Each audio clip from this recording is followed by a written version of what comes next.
this show of force, military sources admit there's little the U.S. can do.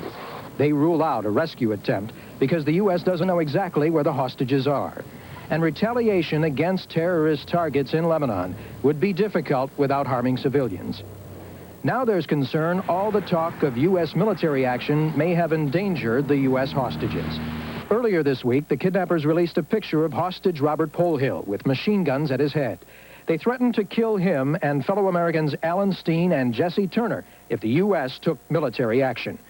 A separate group made similar threats against hostages Terry Anderson and Thomas Sutherland. The White House is now attempting to play down any possible U.S. military strike, and spokesman Marlon Fitzwater called for an end to public speculation. Some experts agree the saber-rattling should stop. The United States government has to show patience, has to sit back, and has to watch it happen, use the diplomacy it can. Frankly, there is no other solution. In an apparent attempt to ease the tensions, the U.S. plans now to reduce its force in the Eastern Med by this weekend, with the warning that if the hostages are harmed, the military option, however limited, remains alive. Jim Miklashevsky, NBC News, the Pentagon. It is now 15 days since the Church of England negotiator Terry Waite dropped out of sight in Beirut. Today, Britain's independent television network reported that Waite had been taken before what was called a drumhead court of radical Shiite Muslims. That's a military court. It said that Waite is being detained on the orders of that court, but so far that report cannot be confirmed tonight. Also coming up here on NBC Nightly News, Fred Francis with the exclusive story of this man.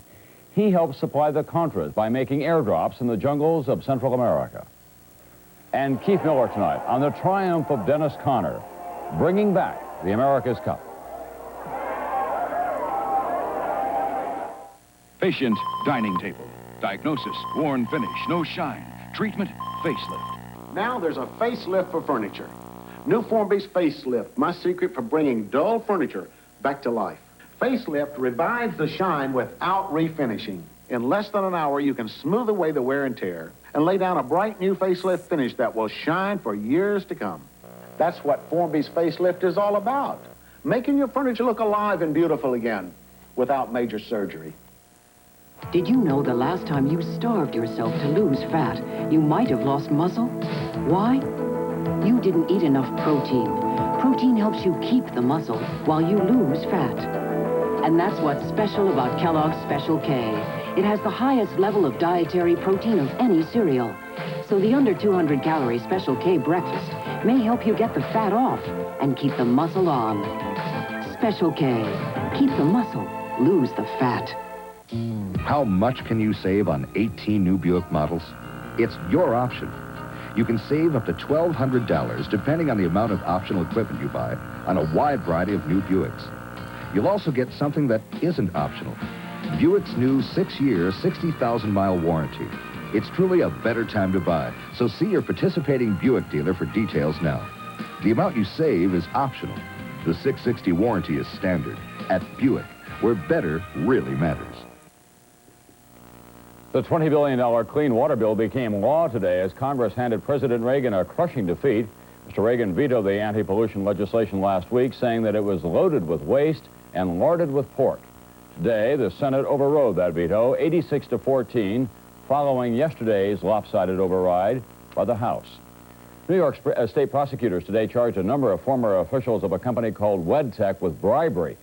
Bribery to get business for the small military contractor. But this Wedtech scandal goes far beyond New York. Federal authorities say that some former Wedtech officials have already claimed that they bribed members of Congress and other federal officials. NBC's Brian Ross has been looking into this. This is a part of New York City in the South Bronx that most businesses have abandoned. There are few jobs here and a lot of broken lives. This company, Wedtech, was supposed to have made a difference, a big difference, bringing a lot of money and jobs to the Bronx. In just 4 years, hundreds of people were put to work here as Wedtech somehow won almost $250 million in Defense Department contracts. And the two men who made a success of Wedtech, John Marietta on the left from Puerto Rico and Fred Newberger, were said to have pulled off a kind of business miracle in the wasteland of the Bronx. But now, Wedtech is in bankruptcy, virtually shut down. The machines left on just so they won't rust. and some former company officials are telling investigators what they say is the real story behind the Wedtech success. And it's quite a story of greed and corruption, cash, stocks, and jewelry to public officials, a scandal reaching into the White House and Congress. Federal authorities now say as many as 12 federal officials, including 3 congressmen and a former Pentagon official, are under investigation for taking bribes to help Wedtech get its big defense contracts. According to federal authorities and a former Wedtech official, the company allegedly made payoffs to New York Congressman Mario Biaggi and Robert Garcia, and Maryland Congressman Perrin Mitchell, who is now retired. Authorities say the allegations are that Biaggi demanded 5% of Wedtech stock to be paid through his son's law firm, that Garcia was given $75,000 in cash and $25,000 worth of jewelry, funneled through a lawyer in San Juan, Puerto Rico, and that Mitchell agreed to drop an investigation of Wedtech by his committee in Congress after Wedtech paid $100,000 to his nephew's law firm. Congressman Biaggi and Garcia have denied any wrongdoing in their relationship with Wedtech. And today in Baltimore, former Congressman Mitchell said he had nothing to do with any money paid to his nephew's law firm. No one in the Whitehead Corporation has ever called me, contacted me, visited me. In Washington, a special prosecutor is investigating the White House connection to Wedtech. Can't talk to you. Former White House political advisor Lynn Nofziger went to work for Wedtech and arranged for a White House meeting to help Wedtech get an Army contract just 4 months after leaving the White House, a possible violation of a federal lobbying law. Nofziger was given Wedtech stock valued at $700,000.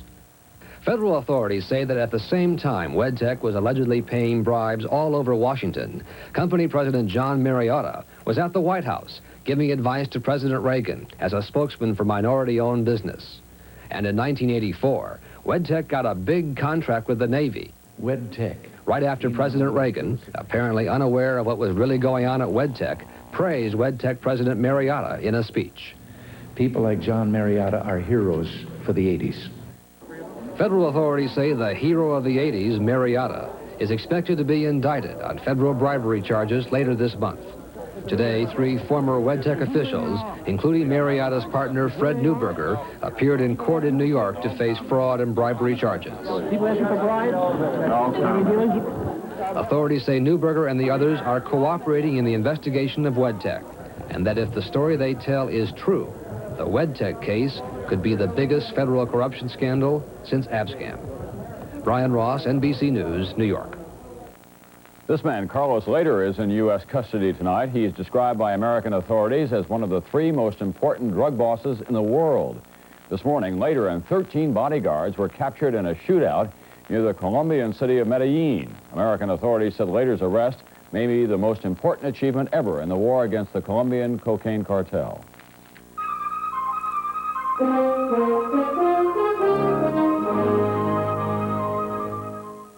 Piedmont Airlines presents a phone number so valuable, you'll never forgive yourself if you don't write it down. The pen. This is the number that'll get you airfares so low, you'll find them hard to believe. It's gotta be a pen, right? Hang on, we're looking. And you'll also get Piedmont service that's been rated among the best in the industry. So call Piedmont today. I got it. What could be simpler? Is your breath a little strong? A little embarrassing? Are you tired of avoiding the problem? Then have a Milk-Bone dog biscuit. Every delicious crunch of Milk-Bone helps scrape away plaque and food particles that can lead to bad breath. In fact, no other leading dog biscuit gets your teeth naturally cleaner and whiter or your breath fresher. Get Milk-Bone dog biscuits because naturally every dog wants fresher breath. It's exciting being a new mother, but now I have more decisions to make for my family. One choice I've already made is our pain reliever. It's Tylenol. The first time I was given Tylenol was in the hospital. They gave it to me after my son was born. Tylenol really took care of the pain, so I wasn't surprised to find out it's the pain reliever hospitals use most. If hospitals choose Tylenol, I'm sure it's the right choice for my family. Trust Tylenol, the pain reliever hospitals use most. A New Jersey judge today listened to a tape recording of a surrogate mother, Mary Beth Whitehead, threatening to kill herself and her baby girl rather than give up the child. Custody of this baby is the center of a legal battle between her and the couple that offered to pay her $10,000 to bear the child. NBC's Norma Quarles was in the courtroom today when this tape was played. Mary Beth Whitehead wept openly in court as she listened to a recorded phone conversation in which she pleaded with William Stern to allow her to keep her child. William Stern, Baby M's father, recorded the phone call while Mrs. Whitehead was in hiding with the child in Florida. It was recorded without Whitehead's knowledge. I want my daughter back. Well, Bill, how about if there's no daughter to get back? What do you mean there'd be no daughter to get back? You made an agreement. You signed an agreement. Aren't I allowed to change my mind, Bill? I want my daughter back. Forget it, Bill. I'll tell you right now, I'd rather see me and her dead before you get her. No, Mary Beth, please, don't. I'm going to do it, Bill. I'm going to do it. You pushed me to it. Lawyers for the Sterns introduced this tape and a second one where Whitehead threatened to accuse Stern of molesting her 10-year-old daughter. She sounded very desperate to me. At that point, I didn't know where she was, and that's what made it even more frightening that here I am. The Sterns say the tapes show Mrs. Whitehead's unstable condition. But Whitehead says the tapes only show how much she wanted to keep her child. Never. I gave birth to that baby. There's no way that I would hurt her or let anybody else hurt her. That's part of being a mother. She means everything to me. Testimony in the Baby M case is expected to continue for another 3 weeks. Norma Quarles, NBC News, Hackensack, New Jersey. Pianist and showman Liberace died today at his home in Palm Springs after receiving the last rites of the Roman Catholic Church. He had been ill with anemia, emphysema, and heart disease. His manager denied a report that Liberace also had AIDS. NBC's Reed Galen reports tonight on Liberace's years in the spotlight. Even a simple children's tune became a gala performance. There was nothing subtle about Waladziu Valentino Liberace. Whether on stage or at home, Liberace made this video in his Las Vegas house. Glorious excess was Liberace's trademark. I have a terrible habit of falling in love with things, like houses, cars, furs, and diamonds. I don't like to talk about things like that on the stage because it makes the audience think that I'm showing off. He was, of course. Showing off was what he did best. Even before the report of AIDS, there was controversy. In 1982, Liberace was hit with a palimony suit by a young man who claimed to be his lover. And there on the newsstands were these headlines, you know, and I go, oh my God, how embarrassing. Liberace's one-time chauffeur received a $95,000 settlement earlier this year. But through it all, Liberace's performances just continued to sell out. Reed Galen, NBC News, Los Angeles.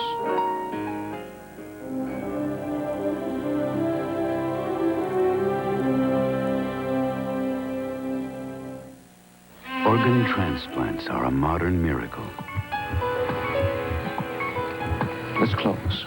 Good thing we found a donor. Can you believe there's a time when people wouldn't even talk about donating organs? But the need is still critical. That's why Dow is funding a major educational effort to encourage organ donation. Mrs. Simpson, Jenny is doing fine. She's a brave little girl.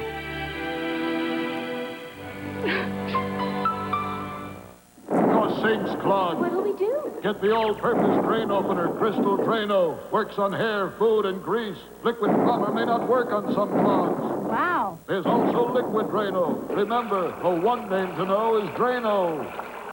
Extra strength bufferin for Steve's backache, Kim's legs, John's shoulder, Debbie's headache. It goes to where you hurt fast with an extra strength dose of pain relief for headaches and a lot more. Extra strength bufferin, also in regular strength.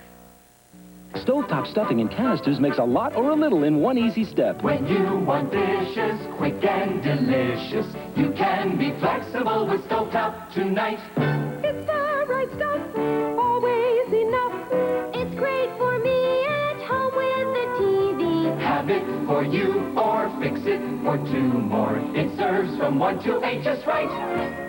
Be flexible with Stovetop tonight. In flexible serve canisters. On special segment tonight, Insider Story, a first-hand account of the secret gun-running network to the Contras. NBC's Fred Francis reports it was an operation plagued by mismanagement and poor equipment, and it was directly supervised by Colonel Oliver North.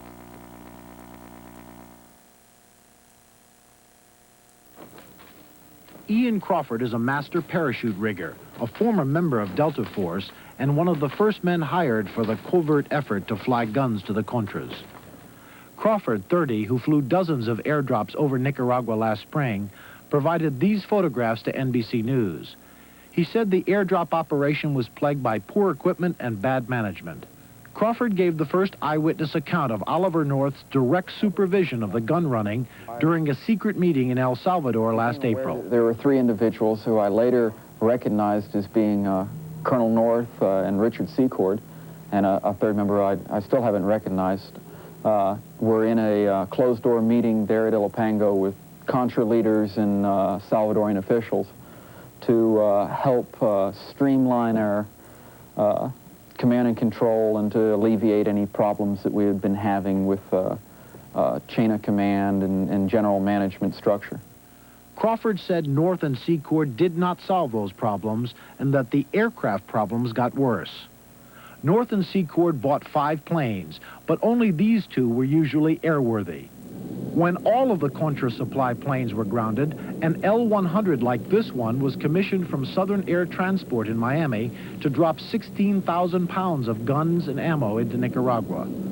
Crawford identified Colonel James Steele of the U.S. Embassy in El Salvador as one of the planners of that mission. Max Gomez and Colonel Steele and the pilot for the Southern Air Aircraft, with a map of the region, went over information such as where radar installations were that could spot us.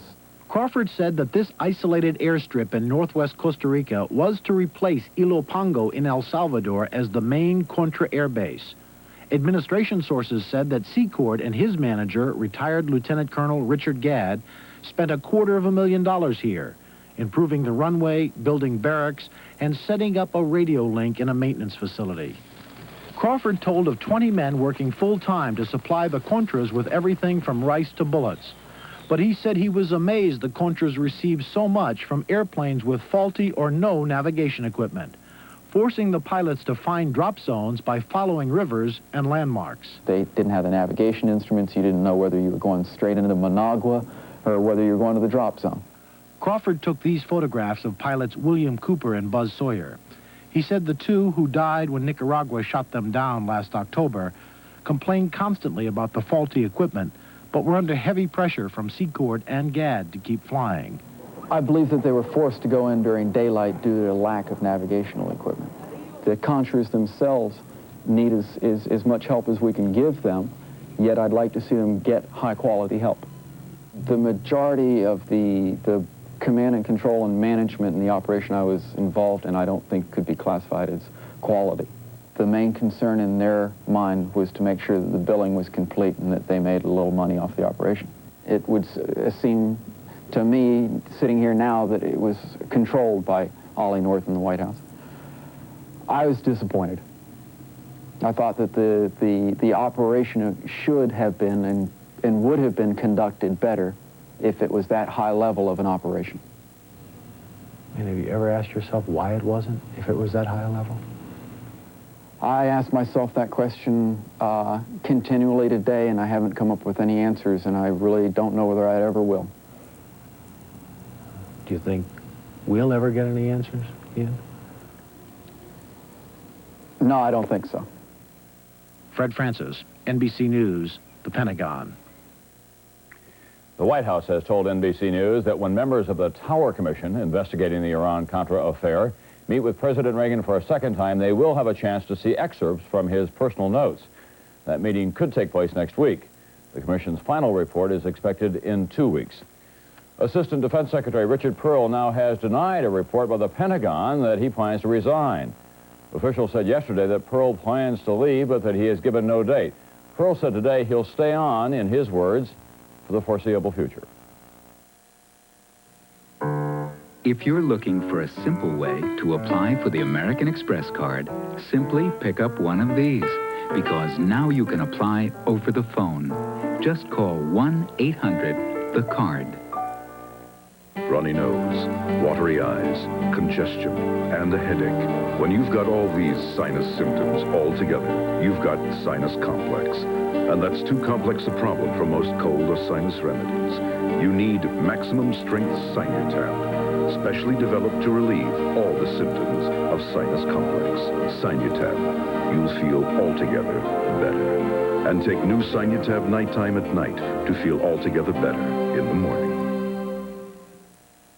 I'm Brian Gumble. Tomorrow morning on Today, we'll be in Sydney and show you some exotic animals. I'm Jane Pauley, also Rachel Ward and Brian Brown. Join us tomorrow on Today from Sydney. In 1894, a three-man research agency was created to test electrical wiring. In the decades that followed, it tested and set safety standards for products the world over. Its name, Underwriters Laboratories. Who created Underwriters Laboratories? You're going to be surprised. Your insurance company. We do a lot more than sell insurance. When you need it most, you can get extra strength relief from acid indigestion with extra strength Riopan Plus. In lab tests, ounce for ounce, it neutralizes twice the acid as regular Maalox or Mylanta. It's that strong. Extra strength Riopan Plus. It turns out that in these times of government deficits, even liberty has a price. And that is the subject of John Chancellor's commentary tonight. John? Tom? Got a call from an angry friend this week. Know what they're doing, he shouted, charging $1 to get into the Statue of Liberty. We're the richest country in the world, and they're charging us to get into our own statue? Well, in some ways, we're not the richest country in the world anymore, but I think my friend has a point.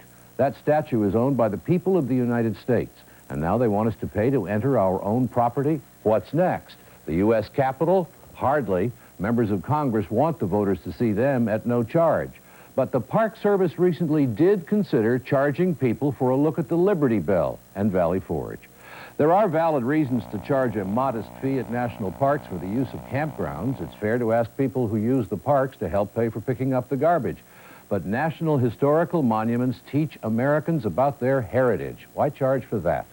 The $1 ticket at the Statue of Liberty is part of a test program which is supposed to end in September.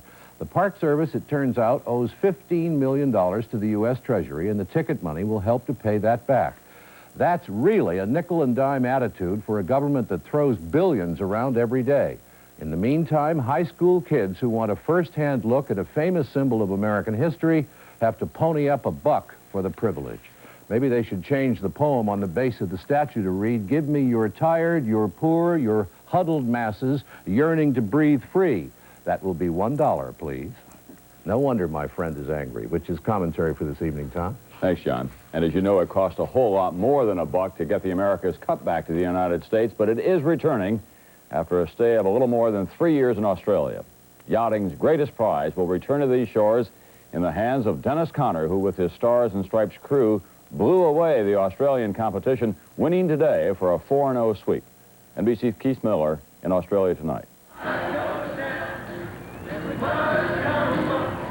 It was a triumphant end to the 4-year campaign to return the America's Cup to America. Skipper Dennis Conner and the crew of Stars and Stripes celebrated in the tradition of sailors.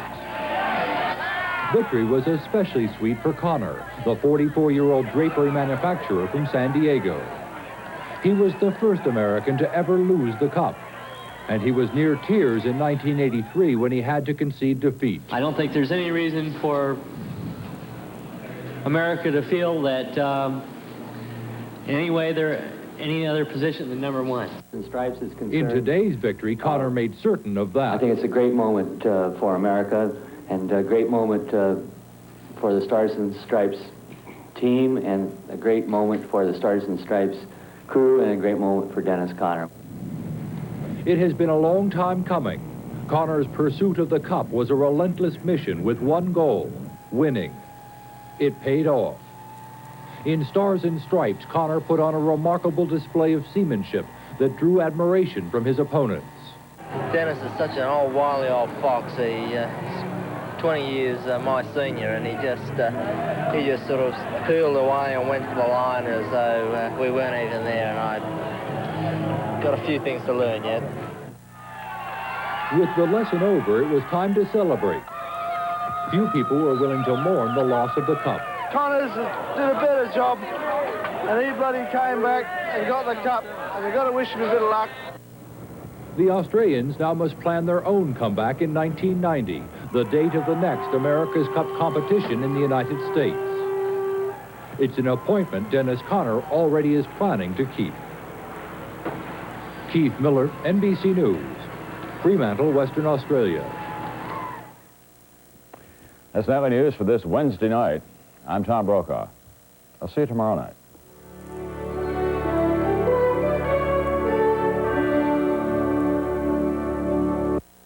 Tonight, the Tortellis get some visitors. I haven't had this much fun in a long time. Cheers to Tortellis. Then, What hospital did you bring me to?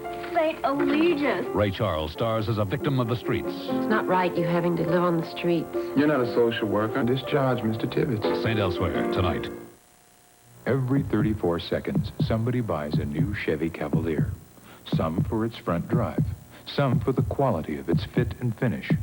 Some just for the fuel-injected fun of it. But every 34 seconds, somebody makes a very smart choice. In fact, before this day is through, over 1,000 people will drive away in new Cavaliers. There goes another one. The heartbeat of America, that's today's Chevrolet. Farmer Jack has good news and bad news. The good news is the specials at Farmer Jack this week. Save on grade A Norbest Tom turkeys, 17 to 22 pounds, just 49 cents a pound. And Ozark frozen meat pies, chicken or turkey, 7-ounce package, 5 for $1. And genuine Idaho potatoes, 8-pound bag, just $1.68. And now for the bad news. The specials end on Sunday. One supermarket is better than the rest. Farmer Jack. Beautiful mink coats at an unbelievably low price. Originally over $6,000, now $2,997 at Dietrich Furs through Saturday.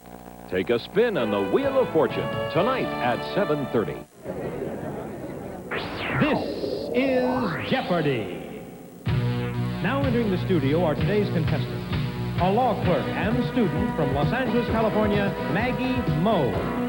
A marketing consultant from Chicago, Illinois, Charlie Orlowak. And our returning champion, a dentist from Baltimore, Maryland, Joel Nathanson, whose cash winnings total $7,401. And now, here is the host of Jeopardy, Alex Trebek. Thank you, Johnny. And thank you, ladies and gentlemen, for joining us today for another half hour of answers and questions right here on Jeopardy. Joel, Charlie, Maggie, good luck to you. Let's go to work and play this first round. Board goes in motion. One daily double only in this round, as you know, to assist you in adding to your winnings. Here are the categories: U.S. landmarks, morning songs with morning in quotation marks, games, animal noises, technology, and nuts. Joel, you're the returning champion. You go first. Thank you, Alex. I'll take morning songs for 100, please. You like music? I do. The curtain and the sun both rise on Oklahoma with this song. Charlie. What is Oh, What a Beautiful Morning? You're right. U.S. landmarks for 100. Right next to it, a marble memorial now houses the log cabin that housed him at birth near Hodgenville, Kentucky. Joel. Who is Abraham Lincoln? Correct. Morning songs for 200, please. On the charts for 16 weeks in '73, this was Diana Ross's second longest running top 40 hit. Joel. What is Touch Me in the Morning? That's a good morning song. Morning songs for 300, please. Oscar-winning song from the Poseidon Adventure, though few survive to feel hungover. Joel? What is the morning after? Right again. Morning for 400, please. In Great Britain, this Sheena Easton hit was called 9 to 5. Joel? What is Morning Train? Yes, and it was called 9 to 5 there. Morning Train here because Dolly Parton had 9 to 5. Select again. Let's finish out the category morning songs for 500, please. For Tommy Edwards in 1959, she lived here while he lived on the twilight side of the hill. She lived on the morning side of the mountain. All right, Joel, you've got $1,000 and control of the board. Make a selection. Let's try technology for 100, please. All righty. Though not always accurate, a polygraph machine is supposed to show if you are doing this. Maggie. What is line? That is correct. Nuts for 100, please. The answer is, though nicknamed the Peach State, it leads the U.S. in producing nuts. Charlie. What is Georgia? Right. U.S. landmarks for 200. Back to that one. Its mailing address is Keystone, South Dakota, 57751. Maggie. What is Jellystone National Park? No, sorry. Joel. What is Mount Rushmore? Correct. Let's go back to technology for 200, please. Calculating device developed in ancient times, which the Chinese call a reckoning board. Charlie? What is an abacus? That's right. Technology for 300. Answer? Type of acid in your car battery. Charlie? What is muriatic? No. Joel or Maggie? Let me give it to you. What is sulfuric acid? And with that, we come to our first commercial break. We'll pause for a couple of minutes. We'll chat with you guys and then get right back into this first round of play on Jeopardy. Please stay with us.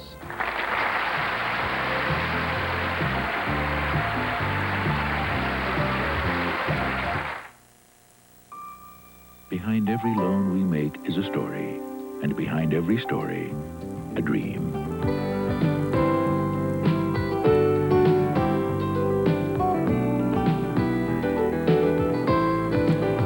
At First of America, we've become one of the Midwest's biggest bank companies by being one of its biggest lenders, all on a local level. In nearly 200 communities around the region. For a change of scenery, a change of pace, home improvement, self-improvement, ways to get around, ways to get away.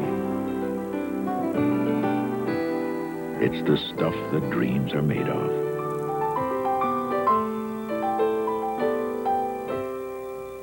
First of America. We're community banks first. Hi, I'm Kurt Gibson, here to tell you there's never been a better time to visit Colony Marine in Algonac. See their complete line of Sea Ray boats powered by Merc Cruiser Stern Drive, from the ever-popular Seville to the new and exciting Pachanga series, right through to the flagship Sea Ray, the fabulous 46-foot Express Cruiser. Colony delivers, with the sales staff of experts and certified Merc Cruiser mechanics. See the Colony display, booth E2, during the Detroit Boat and Fishing Show at Cobo Hall, January 31st through February 8th. Won't you take me to my dream?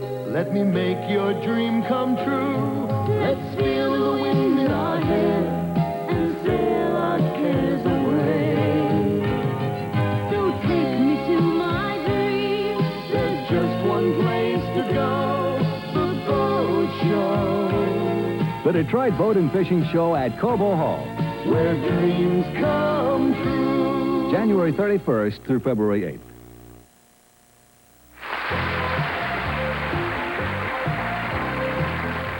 Welcome back. Now let's spend a few moments with our players. First of all, the lady who is a law clerk and a student, Los Angeles-based Maggie Moe. And how long have you been a law clerk, and when do you take your bar exam? I take the bar next July, hopefully, if I pass all my classes, and I've been a law clerk for a year. I see. Now, you have an ambition that has to do with a sports figure who is not that well loved by a lot of L.A. people because we're Lakers fans, of course. Tell us about that. Well, I'm a Boston Celtic fan, and my ambition after passing the bar and graduating from law school is to meet Larry Bird of the Boston Celtics. Maybe you could meet him and represent him in a big cake.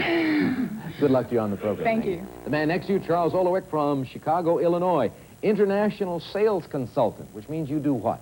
Well, I advise companies on how best to meet consumer needs and the needs of their users. And the international aspect is that I'm an advisor to the Canadian province of Quebec, and we do a lot of work with Quebec organizations in the United States. You get to go up to Quebec or Montreal? As often as I can. Oh, it's pretty up there. I miss it. I haven't been there in a long time. Good luck to you on the show. Joel Nathanson is our champion, man from Baltimore, but you reminded me after our last program that you and I had met once before in a Jeopardy-type context. Tell the folks about That's right. Well, I spent 3 years in Savannah, Georgia when I was in the Army before moving to Baltimore. And when you came to visit Savannah to be the Grand Marshal of the St. Patrick's Day Parade, they had a mini Jeopardy kind of contest at one of the local department stores. And I won. All right. Yeah, I won a $25 gift certificate there. Okay, that's a good omen for you. You picked up $7,400 on our last show. But right now, Charlie is in control of the board. So, Charlie, you make the selection. I'll have U.S. landmarks for $300. Middle of the column, famed U.S. landmark overlooking the Patapsco River, which you can see, or the ramparts. Charlie? What is Fort McHenry? Fort McHenry. How did you get in ahead of Joel on that one? I'm from Maryland, too. I grew up there. I see. All right. U.S. landmarks for $400, please. The answer this time is 100 years after the historic battle, the Minuteman statue by Daniel Chester French was erected there. Joel? What is Lexington? No, sorry. Maggie? What is Concord? Concord. Yes, that's it. Could I please have nuts for 200? Certainly. Popularly used in pralines, it's a type of hickory nut. Maggie? What is pecan? Yes. Nuts for 300, please. First word of Mel Torme's The Christmas Song. Charlie? What is chestnuts? Roasting on an open fire. Got it. Bet. U.S. landmarks for $500, please. Federal Hall, where Washington took the first oath of office as president, is on this New York City street. Charlie? What is Wall Street? Wall Street is right. Nuts for $400, please. The common name for the Persian walnut. It is called the English walnut. Charlie, don't ask why. I'm going to stay away from that and go for animal noises for $100, please. All righty. Animal noises. Mexican Peninsula, or the sound of a sheep laughing. Charlie? What is Yucatan? No, sorry. Joel or Maggie? You're going to love it. Joel? What is Baja? Baja, a sheep laughing. That'll give you some idea of the rest of the category. You want to go back? Whew, let's live dangerously. Animal noises for 200. The answer is to ingest your Thanksgiving turkey quickly. Charlie? What is to gobble it up? Right. Animal noises for 300. Audio components whose jobs sound like they could be done by dogs and birds. Charlie? What are woofers and tweeters? Right again. Animal noises for 400. The Pacific equivalent of Atlantis. What is moo? M-U, however. Charlie, select. Animal noises for 500, please. In a day at the races, Hugo Hackenbush is one. Joel? What is a veterinarian or horse doctor? No, sorry. Charlie or Maggie? Charlie? What is a professor or an academic? No. Remember, the category is animal noises. Maggie, do you want to try it? Mm-mm. Professor Hackenbush was a quack. Quack. Charlie, select again. Let's go for games for 100, please. Top of that one, game in which players must ask this question before taking 3 itty-bitty steps or 1 giant one. Joel? What is may I? Right. Games for 200, please. Spelling game, where the player who adds a letter that completes a word becomes a fraction of this. Maggie? What is ghost? Right, and we've got less than a minute to go. Games for 300, please. The answer there is a daily double. Maggie, you've got $700 to risk on yourself. You could take the lead if you are right. I'll wager 500, please. 500 and the lead. In the category games, here is the clue. Respective winners in each of the following matchups. Scissors and stone, stone and paper, scissors and paper. What is stone, paper, and scissors? You're right. You've got the lead with a total of $1,200. Nice going. Select again. Nuts for 500, please. Nuts for 5. Botanically, true nuts are classed as one-seeded forms of these. Maggie? What are fruits? Fruits is good for 5, yeah. Games for 400, please. This game became so popular that by 1882, the All England Croquet Club dropped croquet. Maggie? What is tennis? Yes. Games for 500, please. Oh, we won't get a chance for those last few clues up there. And Maggie, you came alive in the latter part of that round. You've got the lead by $1,000 over Charlie, and our returning champion, Joel, has 500. We're going to take a pause. We'll relax. I'll catch my breath. We'll come back with Double Jeopardy following this.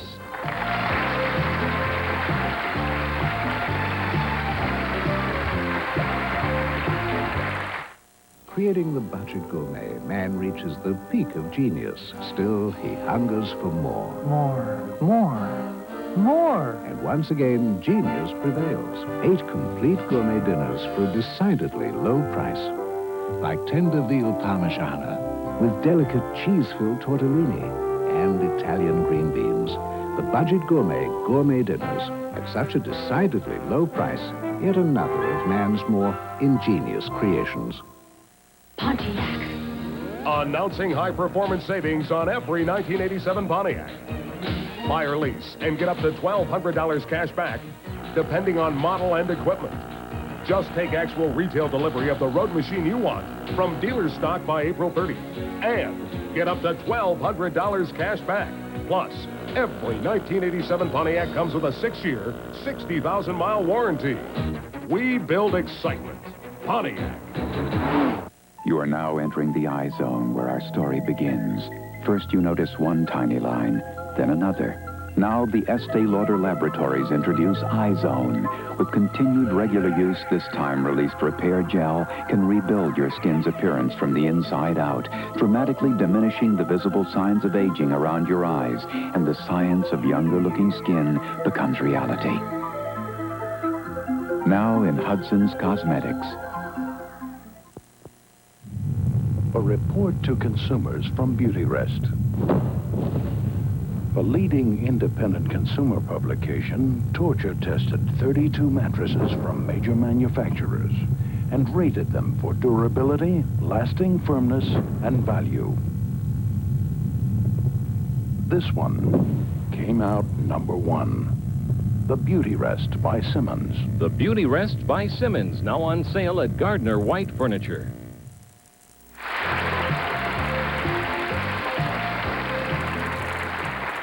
Welcome back. It's Double Jeopardy time. 2 daily doubles in this one. We haven't had an audio or a video yet. Probably going to occur in this round. We'll find out soon enough. First, the dollar figures into the board. And now let's go up top and look at the categories. We've got Pennsylvania. This has to do with people who were born, lived in, or died in Pennsylvania. Right next to it, we have 1968. Nicknames, foreign words, things that have to do with Shakespeare's Macbeth. And finally, TV, cowboys, and Indians. Joel, you're in third place. You've got some work to do. Let's go. Okay, let's do it. Macbeth for 200, please. The answer is, of Lady Macbeth's 165 words in her sleepwalking scene, all but 20 have this number of syllables. Joel. What is 1? Right. Macbeth for 400, please. Peter O'Toole's Macbeth was called a cross between Vincent Price and this Baby Jane star. Joel. Who is Betty Davis? Right again. Macbeth for 600, please. The Queen Mother grew up there. Princess Margaret was born in it, and Macbeth was Thane of it. Joel. What is Cawdor? No, sorry. Charlie? What is Glamis? Glamis Castle in Angus, Scotland, yes. 1968 for $200, please. The answer there is, National Guardsmen fought demonstrators at the Chicago Convention, which nominated this man for president. Charlie? Who is Hubert Humphrey? Right. 1968 for 400. Their assassinations occurred 63 days apart in 1968. Charlie. It was Robert Kennedy and Martin Luther King, Jr. Correct. 1968 for 600. This 1968 film became the last musical to win the Best Picture Oscar. It was Oliva. Charlie, select. 1968 for 800. 1968's Prague Spring didn't end in June, but with this August event. Charlie? What is the Soviet invasion of Czechoslovakia? That is it. 1968 for $1,000. Former ambassador to Russia and governor of New York, he represented the U.S. at the Vietnam peace talks. Joel. Who's Averil Harriman? You are right for $1,000, and you've regained control of the board. Pennsylvania for 200, please. People from Pennsylvania. Though born in Philly, she achieved fame coming of age in Samoa. Maggie. Who is Margaret Mead? That is it. Pennsylvania for 400, please. Mad Revolutionary War officer. DC Comics claims Batman's alter ego is his descendant. Who is Mad Anthony Wayne? Maggie, select again. Let's change to nicknames for 200, please. All righty. The music world's chairman of the board. Maggie. Who is Frank Sinatra? That's right. Nicknames for 400, please. Answer. The Little Corporal. Maggie. Who is Napoleon? Right. Nicknames for 600, please. The Great Profile. Maggie again. Who is Barrymore? Right. Nicknames for 800, please. Baseball's The Lip. Charlie. Who is Leo DeRocher? Correct. Nicknames for 1,000. The answer? Slim, Baby, or Betty. Who was Lauren Bacall, married to Humphrey Bogart. Back to Charlie for the next selection. Pennsylvania for 600, please. Answer at the middle of the column. Besides designing and building the Claremont, he invented devices for rope spinning and marble cutting. Joel? Who is Fulton? Correct. Pennsylvania for 800, please. Algonquin wits who co-wrote the verbal feasts Dinner at 8 and The Man Who Came to Dinner. It was George S. Kaufman. Joel? Let's go to foreign words for 200, please. All righty. Hybrid Yiddish word combining Hebrew for luck, mazal, and German for bad, schlimm.